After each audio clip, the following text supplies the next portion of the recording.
नमस्कार प्यारे दर्शकों, मैं आपका ज्योतिष मित्र आदित्य द्विवेदी स्वागत करता हूं आपके अपने YouTube चैनल नक्षत्र तक में। अगर आप अपनी कुंडली का परामर्श चाहते हैं, अपने प्रश्नों के उत्तर चाहते हैं, समस्याओं का समाधान चाहते हैं, खराब ग्रह दशाओं के उपाय जानना चाहते हैं, कुंडली मिलान करवाना चाहते हैं या किसी शुभ मुहूर्त के बारे में जानकारी लेना चाहते हैं तो आप हमारे नंबर पर हमें कॉल कर सकते हैं या व्हाट्सएप मैसेज कर सकते हैं। चंद्र ग्रह के बारे में हमने आपको जानकारी दे दी थी। आज हम सूर्य ग्रह के बारे में बात करेंगे। सूर्य ग्रह से बनने वाले कुछ दोषों के बारे में और इनसे क्या कुछ योग भी बनते हैं कुंडली में, यानी अच्छी चीज़ें बनती हैं, अच्छे योग बनते हैं, उसके बारे में भी बताएंगे। सबसे पहले हम सूर्य को ले लेते हैं। आज हमारे जो दोनों विषय रहेंगे, ये सूर्य ग्रह को हम कवर करेंगे। आपकी जन्म कुंडली में, लग्न कुंडली में, किसी भी भाव में जो भी आपकी कुंडली है, डायग्राम बनाना तो सबको आ ही गया होगा कुंडली का। किसी भी भाव में, कुछ भाव में योग विशेष रूप से खराब होते हैं तो उसे, और कुछ भावों में योग जो होते हैं, अच्छे या बुरे जो योग होते हैं वो कम प्रभावशाली होते हैं। तो बुरे योग जो हैं वो अगर कुंडली के 6वें, 8वें और 12वें भाव में बनते हैं तो वो ज़्यादा बुरा हो जाता है। और वहीं पर बुरा योग अगर वो लाभ भाव में बनता है, यानी 11वें भाव में बनता है, तो वह उतना बुरा नहीं रह जाता। याद रखिएगा, जैसे चंद्रमा के साथ राहु हो गया, ग्रहण दोष, सूर्य का दुर्योग बना, मंगल का बना, तो ये 6, 8, 12 में ज़्यादा तकलीफ देते हैं। दूसरे भाव में धन आज के समय में मुख्य है, इसमें भी होने से तकलीफ ज़्यादा दे देते हैं। लेकिन अगर हम सभी भावों का अध्ययन करें तो 11वां भाव एक ऐसा भाव है जो अन्य भावों की अपेक्षा अगर इसमें कोई दुर्योग बना हुआ है तो वो कम प्रभाव देता है, जीवन को उतना अस्त व्यस्त नहीं करता है। तो हम सबसे पहले सूर्य के साथ ग्रहण योग की चर्चा करेंगे। ग्रहण दोष कब बन जाता है? जब सूर्य के साथ आपकी कुंडली में राहु या केतु में से कोई ग्रह बैठता है तो ग्रहण दोष हो जाता है। राहु हो या केतु हो तो यह ग्रहण दोष आपकी कुंडली में बनेगा। कुछ जगहों पर, कुछ कुंडलियों में यह ग्रहण दोष जो है इनविजिबल रहता है। अभी मैं वह भी आपको सिखाऊंगा। अगर आपने अपनी कुंडली देख ली और देखा कि आपके सूर्य राहु तो एक साथ नहीं है तो यह दोष तो नहीं बन रहा है, फिर भी जीवन अस्त व्यस्त है, परेशानियां हैं, अभी मैं उसका कारण आपको बता रहा हूँ। सब चीज़ कुंडली में छिपा है, बस देखने के लिए आपके पास में सूक्ष्मदर्शी होना चाहिए।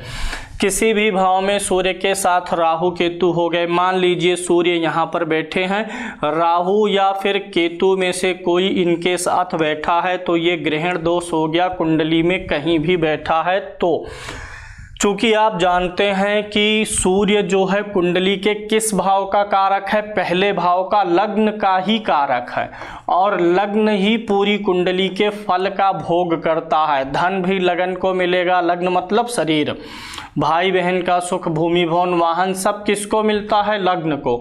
लग्न के कारक के को ही ग्रहण लगा हुआ है, यानी कुंडली के सभी भावों के फल को अब लग्न का कारक सूर्य को ही उपभोग करना है तो उसी पे ग्रहण लगा हुआ है, यानी आपके शरीर पर ही ग्रहण लगा है।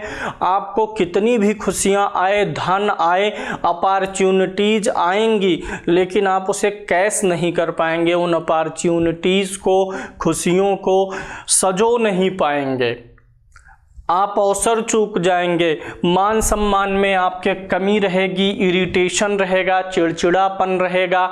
जो आपके सीनियर्स हैं, आपके अधिकारी हैं, आपके बॉस हैं, वो आपको कुछ ना कुछ रोका टोका करते रहेंगे, कुछ ना कुछ कमियां निकालते रहेंगे।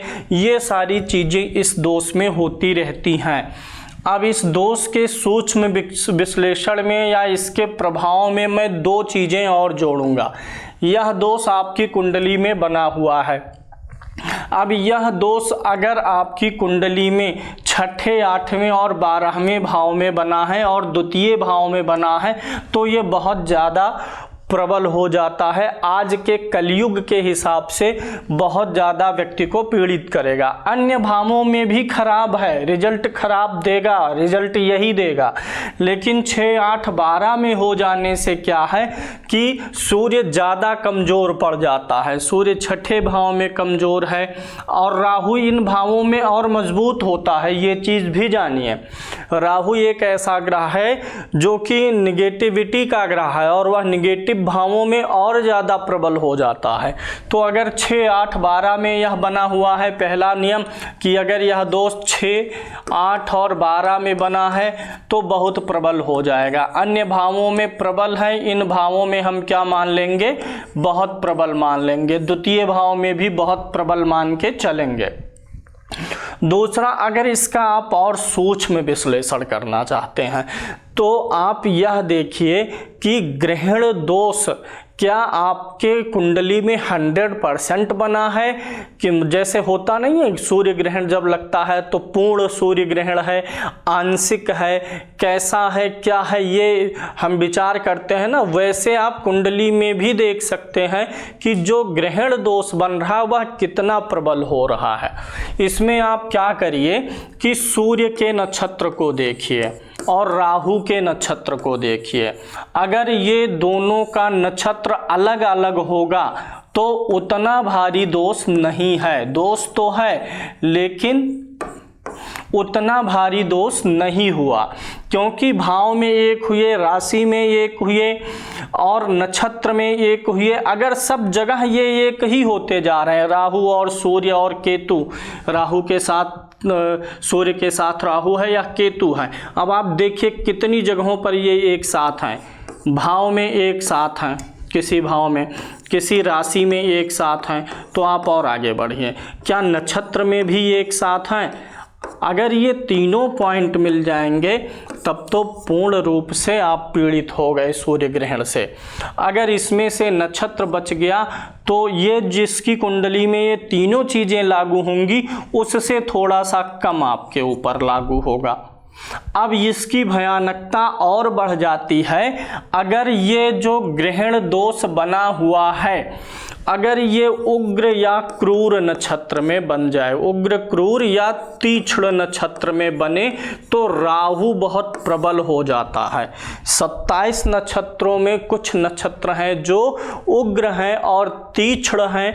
अगर उग्र और तीक्ष्ण नक्षत्र में कोई भी दोष बने, मैं सिर्फ इसी दोष की बात नहीं कर रहा हूँ, ग्रहण दोष की, राहु या केतु के द्वारा या क्रूर ग्रहों के द्वारा बनने वाला कोई भी दोष अगर उग्र क्रूर नक्षत्र में बन रहा है, यानी आपका ये जो सूर्य है, राहु है या केतु है, सूर्य के साथ राहु, सूर्य के साथ केतु का जो कॉम्बिनेशन है वह उग्र या तीक्ष्ण नक्षत्र में रहे तो बहुत ही परेशानी देगा। अचानक से जीवन में तकलीफें आएंगी। उग्र नक्षत्र कौन से हैं मैं लिख देता हूं, तीनों पूर्वा, याद कर लीजिए आप। तीनों पूर्वा मतलब पूर्वा फाल्गुनी नक्षत्र में बना हो, पूर्वाषाढ़ा नक्षत्र में बना हो यह योग, या पूर्वा भाद्रपद में बना हो, पूर्वा भाद्रपद, ये होते हैं आपके उग्र नक्षत्र। इसके अलावा इसी में मघा भी आ जाता है, मघा नक्षत्र में हो, इसी में आपका भरणी नक्षत्र भी आ जाता है। अगर इतने नक्षत्रों में यह दोष बनेगा तो जान लीजिए कि यह उग्र नक्षत्र में बना हुआ है। इस नक्षत्र का स्वभाव ही उग्र है, तो उग्र होने के कारण राहु को तो कोई परेशानी नहीं होगी लेकिन सूर्य और पीड़ित हो जाएगा। केतु को परेशानी नहीं होगी लेकिन सूर्य और पीड़ित हो जाएगा। तीक्ष्ण नक्षत्र कौन कौन से हैं इसे भी समझ लीजिए। पहला तो आद्रा है, अगर यह दोष आद्रा नक्षत्र में बना है तो तीक्ष्ण नक्षत्र है, इसे दारुण नक्षत्र भी बोला जाता है। तो अगर आद्रा नक्षत्र में दोष बन रहा है, अश्लेषा में बन रहा है, अश्लेषा नक्षत्र भी इसी में आता है, दारुण में ज्येष्ठा और मूल नक्षत्र भी इसी में आ जाता है। इन नक्षत्रों में बनने से यह दोष और भी घातक हो जाता है। अब आप टैली करिए अपनी कुंडली में, देखिए कि किस प्रकार से बन रहा है। एक ही भाव में है, एक ही राशि में है। अच्छा, मैं ये क्यों कह रहा हूँ एक ही भाव में है? क्या ग्रहण दोष अलग अलग भावों में रहने से भी बनेगा? हाँ बनेगा, अभी मैं बताने वाला हूँ आपको। तो आप ये देखिए, ये आपने उतार ही लिया होगा, मैं इसको मिटाने वाला हूँ। हमें देखना क्या है कि ये ग्रहण दोष एक ही भाव में बन रहा है, राशि में तो बनेगा ही, या अलग अलग राशि में बन रहा है ये भी देखेंगे।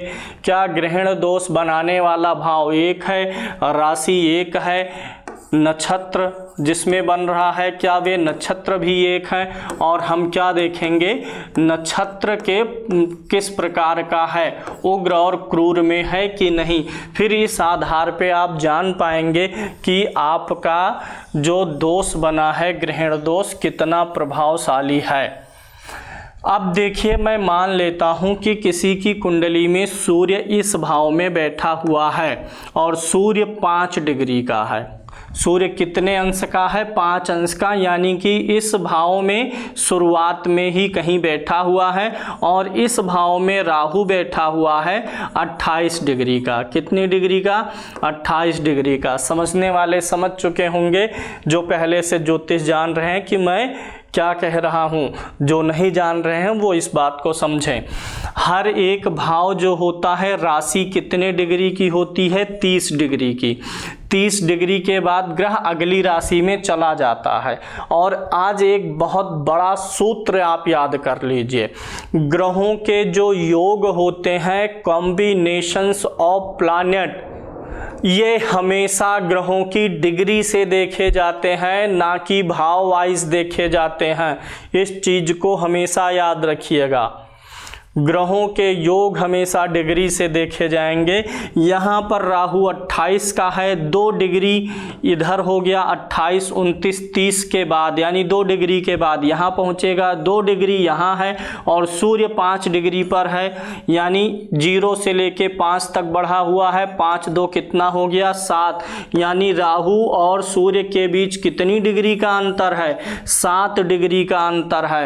और एक ग्रह से दूसरे ग्रह की जो दूरी होनी चाहिए वो 30 डिग्री की होनी चाहिए, तब वह कॉम्बिनेशन नहीं माना जाता।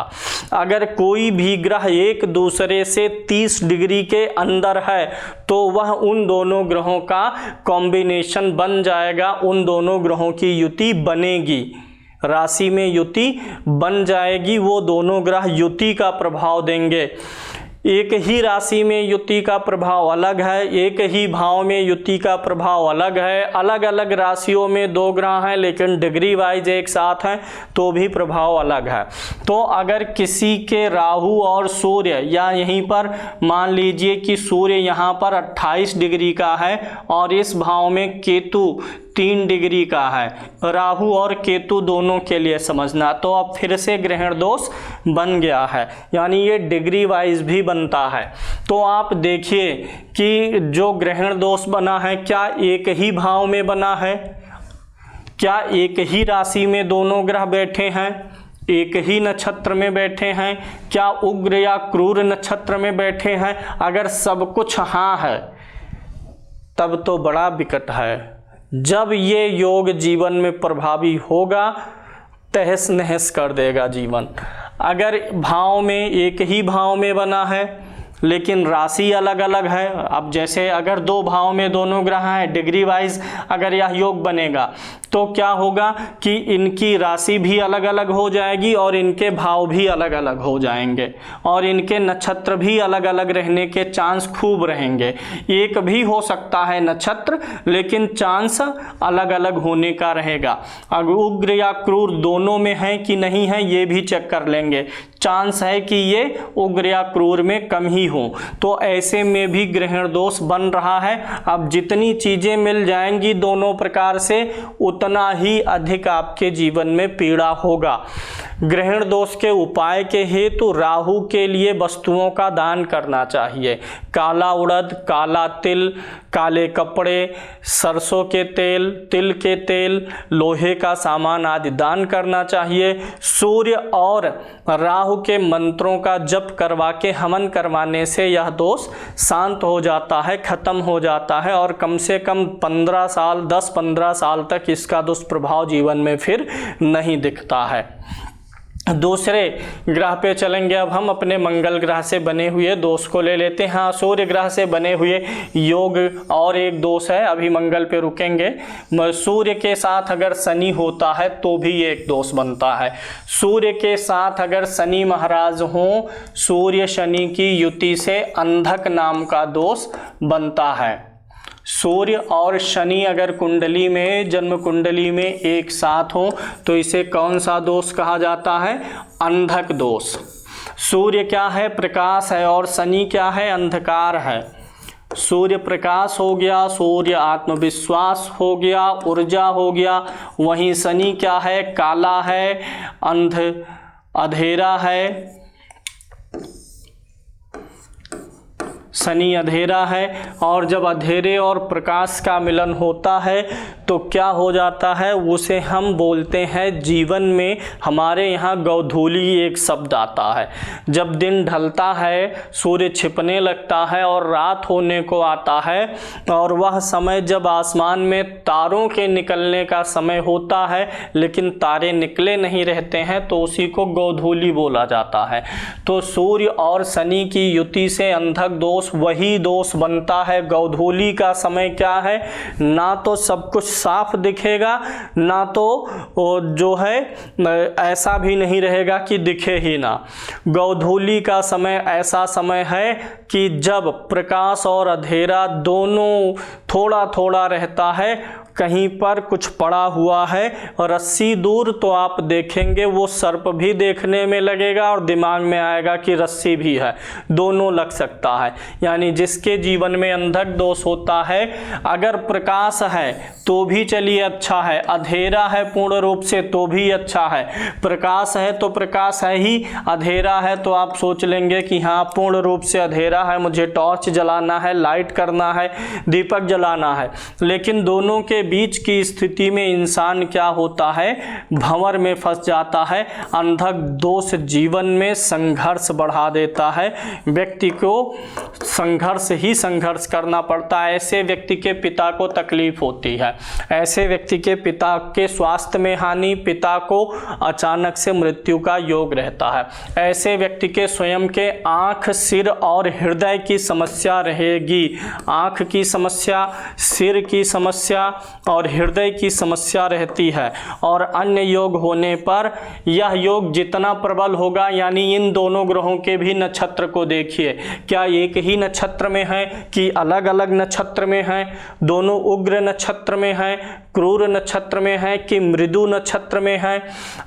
तो इस प्रकार से अगर ये उग्र और क्रूर में भी हो गए, नक्षत्र भी इनका सेम हो गया, तब ये सारी परेशानियां और बढ़ जाएंगी और व्यक्ति को हृदयाघात होने की संभावना, यानी हार्ट अटैक से मृत्यु की संभावनाएं भी बढ़ जाती हैं। यही योग कई कुंडलियों में देखा गया है। कुछ लोगों के पिता को सामान्य बीमारी और परेशानी रही, लेकिन कुछ लोगों के पिता को गंभीर परेशानी रही, जीवन दुख और दरिद्रता में बीता। वहीं कुछ लोगों को सिर्फ साधारण कोलेस्ट्रॉल वगैरह, ट्राइग्लिसराइड वगैरह बढ़ के रह जाता है। वहीं कुछ लोगों को देखा गया कि हार्ट का ऑपरेशन कराना पड़ा, आंखों का कराना पड़ा, या ब्रेन हेमरेज वगैरह तक की स्थिति आ गई। ये सब कैसे पता चला कि हल्का प्रभाव देगा कि तगड़ा प्रभाव देगा? ये सब पता चलता है दोनों ग्रहों का योग एक नक्षत्र में है, कितने समीप हैं डिग्री वाइज। अगर डिग्री वाइज समीप रहेंगे तो जो है इस बात की संभावना बढ़ जाती है कि दोनों का नक्षत्र भी एक ही हो। और ये अगर उग्र क्रूर में बना है तो भी पता चल जाता है कि परेशानियां ज़्यादा आने वाली हैं। तो इस योग में आपको शनि की वस्तुओं का दान करना चाहिए। शनि जो है सूर्य को पीड़ित करना बंद करे। हम ऐसे भी समझ लीजिए, सूर्य कौन है? पिता है, और शनि कौन है? पुत्र है। और इस पिता पुत्र की लड़ाई में हमेशा पिता जो है अपने आप को सेक्रीफाइस करता है। वैसे भी व्यवहार में, जीवन में देख लीजिए, अगर पिता पुत्र एक दूसरे के साथ हैं तो कभी भी पिता जो है पुत्र के प्रभाव को खत्म नहीं करना चाहता। मेरे और आपके पिता चाहेंगे मेरा और आपका प्रभाव बढ़े, मान बढ़े। अगर उसके लिए उनको अपना प्रभाव छोड़ना पड़ता है तो वो भी छोड़ते हैं। तो वही चीज़ आप यहाँ भी समझ के रखिए। सूर्य जो है शनि महाराज के पिता भी हैं, इसलिए शनि जो है थोड़ा ज़्यादा हावी हो जाता है। और चूंकि ये क्रूर ग्रह होने के साथ साथ सात्विक प्रवृत्ति के ग्रह हैं। सूर्य महाराज कैसे ग्रह है? सात्विक। और शनि कैसा ग्रह है? तामसिक है। तो तामसिकता इस सात्विकता पर जल्दी हावी हो जाती है। यह योग हो गया, इसे आप समझ गए। इसमें शनि और सूर्य के मंत्रों का जप करके हवन किया जाए तो 10 से 15 वर्षों के लिए यह दोष खत्म हो जाता है। और भी अधिक हो सकता है, लाइफ टाइम के लिए ही खत्म हो जाए। दोष कितना तगड़ा बना है इस पर निर्भर है।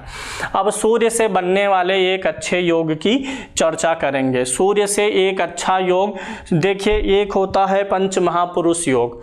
पंच महापुरुष योग में सूर्य और चंद्रमा से नहीं बनता है, तो पंच महापुरुष योग यहाँ पर सूर्य से नहीं बनेगा। सूर्य से यश नामक योग बनता है, यश योग।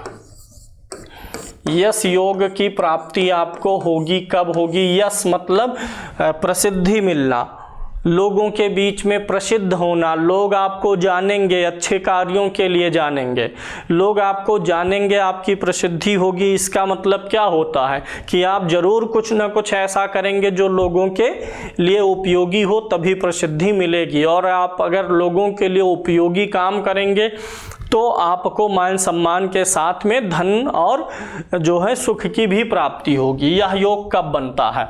अगर आपकी कुंडली में केंद्र भाव में आप अपनी कुंडली देखिए, केंद्र भाव यही होते हैं, 1 2 3 4, यही आपका केंद्र भाव है कुंडली का। कुंडली का पहला घर, कुंडली का चौथा घर, 7वां घर और 10वां घर। आप इन चारों घरों में देखिए, अगर इन चारों घरों में आपके सूर्य महाराज, आपका सूर्य ग्रह 1 नंबर की गिनती पर या 5 नंबर की गिनती पर लिखा होगा, यानी सूर्य उच्च का हो। अगर 1 नंबर की गिनती पर सूर्य लिखा है तो उच्च का है, 5 नंबर की गिनती पर है तो स्वराशि का है। तो अगर आपकी कुंडली में लगन में 1 नंबर हो या 5 नंबर हो और यहीं सूर्य हो, यहाँ 1 या 5 हो, यहीं पर सूर्य हो, यहाँ पर 1 या 5 हो, यहीं पर सूर्य हो, यहाँ पर 1 नंबर या 5 नंबर की गिनती हो, सूर्य हो, तो आपके जीवन में यश का योग हो जाता है। अगर सूर्य 1 नंबर की गिनती पर है, उच्च का है, तो ये ज़्यादा प्रबल है। और अगर इसमें है तो इसमें भी यश कीर्ति मिलेगा, लेकिन ये उच्च का ग्रह प्रतापी हो जाता है ना, तो कुछ बहुत ही बड़ा आप करेंगे, मतलब आपकी यश कीर्ति ज़्यादा दूर तक फैलेगी। इसमें भी फैलेगी, लेकिन इसकी अपेक्षा उसका क्षेत्र छोटा रह सकता है। तो यह एक सूर्य के द्वारा बनने वाला यश नामक योग है। अगर आपकी कुंडली में सूर्य ग्रह अच्छा है तो आप सूर्य का रत्न माणिक्य पहन सकते हैं। माणिक्य आपको अनामिका उंगली में पहनना है, रिंग फिंगर में। ये जो कनिष्ठा उंगली होती है, इसकी बगल वाली उंगली में आप माणिक्य पहन सकते हैं।